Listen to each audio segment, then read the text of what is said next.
Hello, everybody, and welcome to our Year 6 SATs information event. It's me, Mr. Igby here, and I'm looking forward to going through with you some of the key information that you'll need to help support your children with their upcoming assessments ready for the end of Key Stage 2. So this evening's video, or whenever you're watching this video, will go through a number of different sections all about the SATs. We'll go through the different subjects, when they are, and some key questions. And you can jump to different sections of the video along the bottom using the YouTube slider. So check out the description for a breakdown of the different timings for the sections. Okay, great. Right, let's get into it. So first thing I'm often asked is, why do we have our assessments? So they are there to measure children's progress from their starting point. So when your children arrive in year R, they'll do an initial assessment, and then nothing happens for 7 years in terms of external assessments. So this is almost like a checkpoint to see how they're getting on, how has their time at primary school gone, and then the next assessment round is their GCSEs. So it is a really important checkpoint for them to know how they're getting on and what are their next steps. And the secondary schools use this to support putting them into the correct groupings for when they go up to secondary school as well. So I think twinned with that is, are they important? And to that, I would say, yes, they absolutely are. So to say, we use them as a school to measure how we've supported your children through their time at primary school and to measure their progress. And they are used to predict their GCSE grades. So they are really important in that respect. And as I said, secondary schools will then use that information to decide what groupings to put children in when they move into their English and maths groups as they go forward. So it is really important that the children do as well as they can and show their very best so that they can get the next support they need at secondary school. The assessment week will be taking place on the Monday, the 12th of May, and it will run the whole week. So the timetable set by the government. So all of the children in year 6 across the country will take their tests on the same day for each exam. And then these will go off and be marked externally. So teachers won't get to mark these. They'll go off and be marked away. And a quick note to say that if a child is poorly and misses a test for a subject and isn't able to want to go back and complete that test, then the whole grade won't be awarded for that subject. So they won't be able to get a grade for that. So it is important that children are here for every single paper and so they can do their very best. Okay, so I'm going to share the timetable for the week. So it will run from the Monday the 12th to Thursday the 15th of May, providing that all children are in and well. On the Monday, we've got our grammar, punctuation, and spelling tests. Then Tuesday, we have a reading paper. On the Wednesday, children will do their arithmetic paper, and then they'll have a quick break, and then they'll do their second mathematics paper. On Thursday, they'll have their final mathematics paper, and hopefully then Friday is a bit of a rest day for them. But we often end up catching up with some children. If children have been away or they've needed to do something different, then they'll often do that on a Friday. You'll note that after lunch, some children will be doing their assessments then, and we'll contact parents separately about that should we think that's right for your child to do them in the afternoon. Okay, so the next part of the video is going to go through what the English assessment looks like. So there's English is assessed and maths is assessed. And those are the two ones that they have SATs for. So it's made up of a grammar, punctuation, and spelling tests, the reading comprehension test, and then a writing portfolio, which we'll come on to later. All right, let's have a look at the grammar. So on the Monday, the children will do paper 1, which is around 45 minutes. And then they'll also do paper 2, which is a spelling test. And that's 20 spellings, and it's worth 20 marks. And the marks get put together. So this is an example of a grammar question. So the children then have to decide which of the 4 options is the right grammatical term to go in the gap. So the question says, which option is appropriate for past perfect? So soon after a Frenchman something, the first land speed record, it was broken. And they need to know is has set, had set, set, or was setting. And in this case, because it's past perfect, the answer is had set. They'll also have some punctuation questions that look at the different types of punctuation they might need to use within the Key Stage 2. So this one is all around speech punctuation. So they need to decide which option is the correct one, and there's only one which is correct. They need to tick it. And in this case, it's option 3, which is the right choice there. Then, as I say, they'll have a spelling test, which is separate. So that will be 20 different spellings all around the types of rules which they'll have across Key Stage 2. So they will have the rule like OUGH, ent and ant. They'll have shun and shun. And we don't know the spelling, but we do know the rules that will come up. So they'll be given a combination of words based on those rules. So we're doing lots of practice at the moment to do with those different rules so they can be as confident as possible with the rule, even if they don't quite know the word. And that is the Monday. That's their grammar, punctuation, and spelling. On the Tuesday, they'll have their reading comprehension test. This is a really important assessment for the children because it's assessing their reading ability, both in terms of their fluency and also their comprehension. So the paper is made up of 3 different texts and they get harder as they go, and it's worth 50 marks in total. We'll have a look at some of the types of questions now. So the first type of question we've got are literal retrieval questions. So there'll be fact finding where the answer will be in the text and they've just got to find it and then copy it into the answer box. Here's a good example. It says, how far into the forest did the stream become a considerable bog? So there will be that answer somewhere in the text. The second most common type of question that will come up for the children are inferential questions. And that is all around using clues to have a think about what they can learn from the text and also their own understanding of perhaps that situation and put their ideas together. So it says here, based on what you have read, what does the last paragraph suggest might happen to the explorers next? So there'll be some clues there, but they'll have to use their own knowledge of explorers, perhaps those clues as well, to decide what do they think would be a plausible next thing that might happen. And you can see that's worth 2 marks because they'll need to use their own thoughts as well. So they'll need a bit of a longer response there. There'll also be some meaning of words questions. So that will be where the children will be asked to look at a sentence and there'll be a particular piece of vocabulary which they'll be asked to discuss. So it says here, if she was trying to reassure Joe, it wasn't working. What does the word reassure mean in this sentence? And here the children will just need to give their explanation of what do they think reassure means. And this is quite tricky for the children because often it'll be a piece of vocabulary they may not have come across before. And so the more they can read and the more they can unpick words, the better. They'll have a greater vocabulary and they'll be able to find that. At the bottom here, you can see a 3-mark question. So again, they're often quite common that you'll have a couple of 3-mark questions and they'll need much longer responses. They'll need evidence from the text. They might need to quote something from the text. And they'll also then need to have multiple pieces of information to support their answer. So there'll often be a couple of these within each paper, and they're often towards the end of the paper as well. Okay, let's have a look at a typical text now. So this is an example of last year's paper. So this is text 1. You can see it's quite a lot to read here. This is all around the Tenerics. So it's a non-fiction text and it's broken up into different sections. And the children will be asked to look at different sections to answer different questions. They'll then have a second text, and this is a fiction-based text. And this text actually last year was made up of 3 different pages. So you've got these 2 pages here, and then you've also got a 3rd page as well. And then they'll have a 3rd text as well. So again, there is a lot of reading for the children to do. So just for context, 3 years ago, they had 1,500 words to read from a point of view of the text.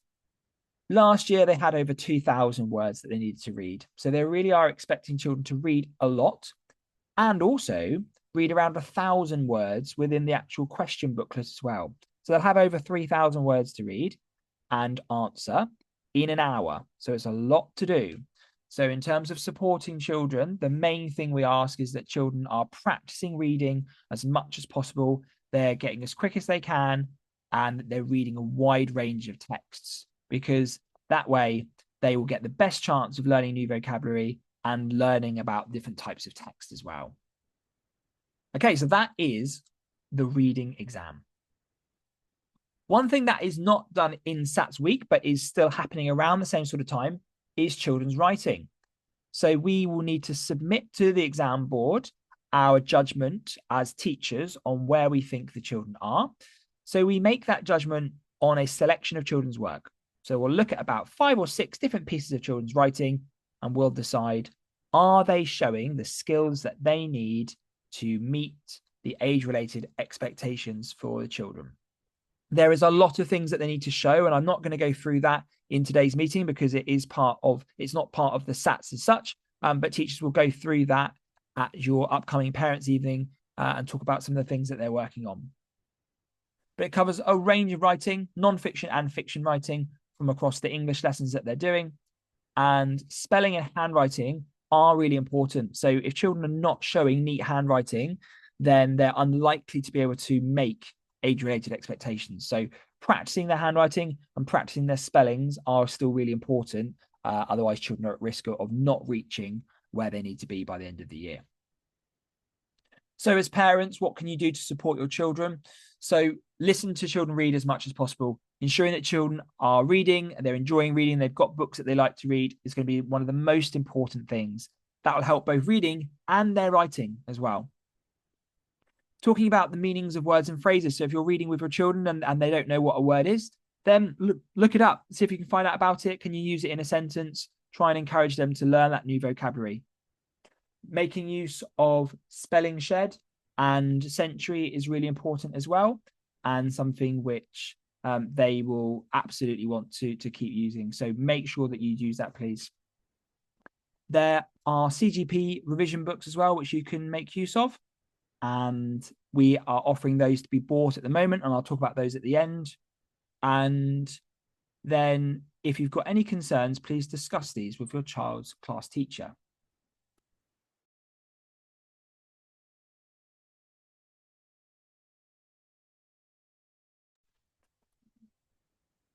Right, let's move on now to the mathematics part of the presentation.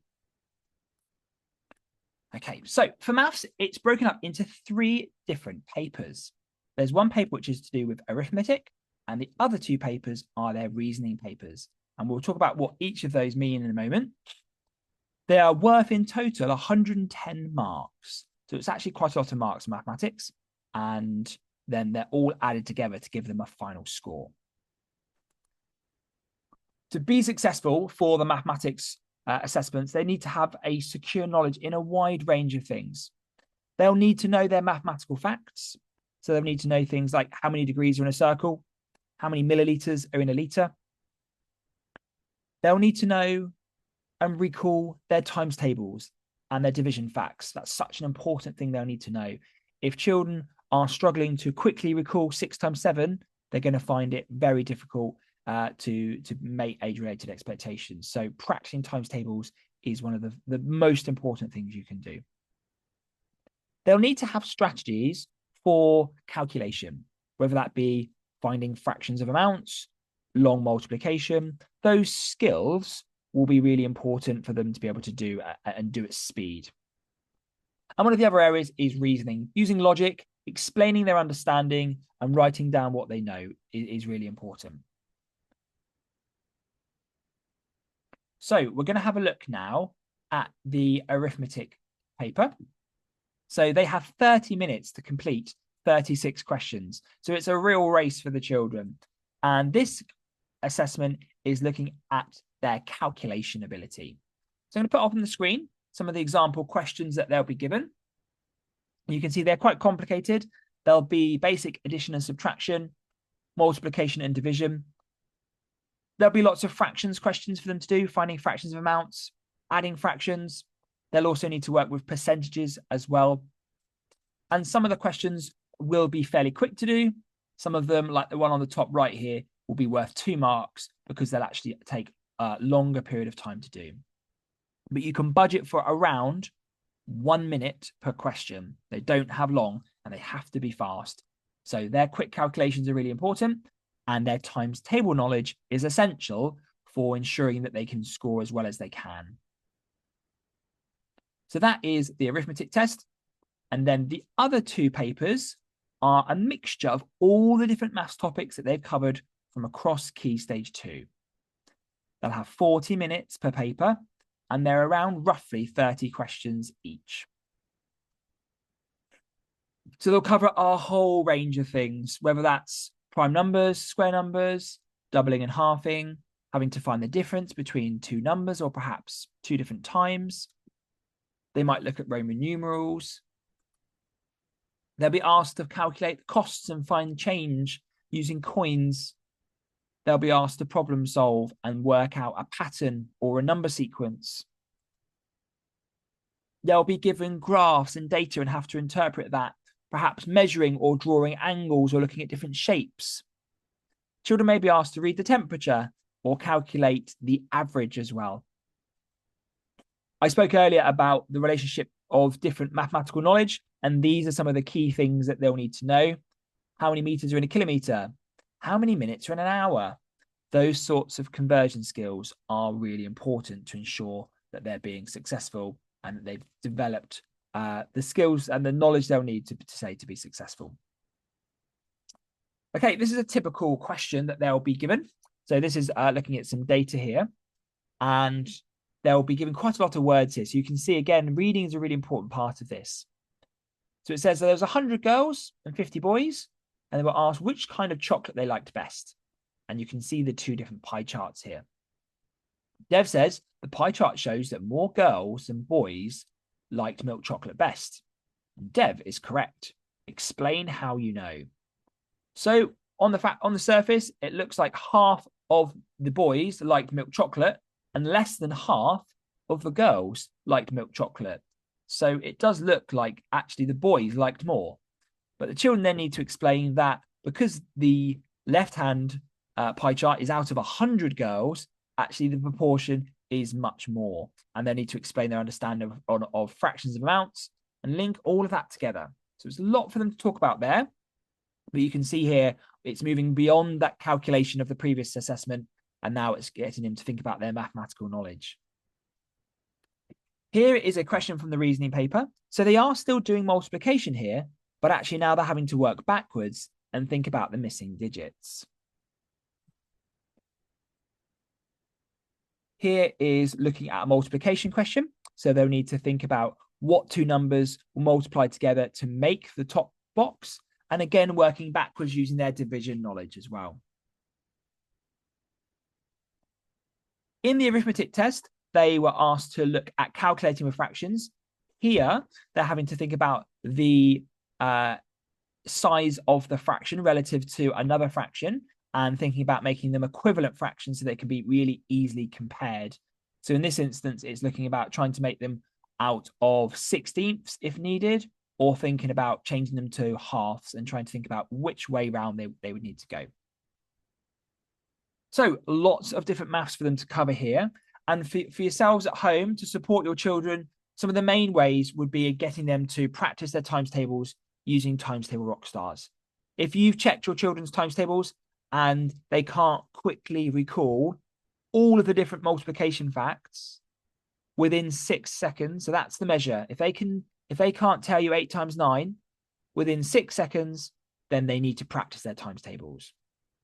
If they don't know what 72 divided by 9 is quickly, then they will need to then go back and think about practicing those division and times table facts. If they're secure with the times tables, then using Century for the home learning would be really important. They can have a look and watch any of the support videos there. They all link up to the types of maths we teach at school. So practicing topics would be really helpful. And also ordering their CGP revision books as well. This year, as I've said before in a letter, we'll be sending home their pinpoint assessments. So this will be where we've done an arithmetic test in school, and we are then we'll then give them some next questions based on their next steps. So practicing those booklets will make sure that the children are working on exactly what they need to be successful. Okay, so how will the children conduct their exams? So at Blackfield, we ensure that children are in the best place possible to do them, and that we try and make it as similar to what it is like for the rest of the year during their exams.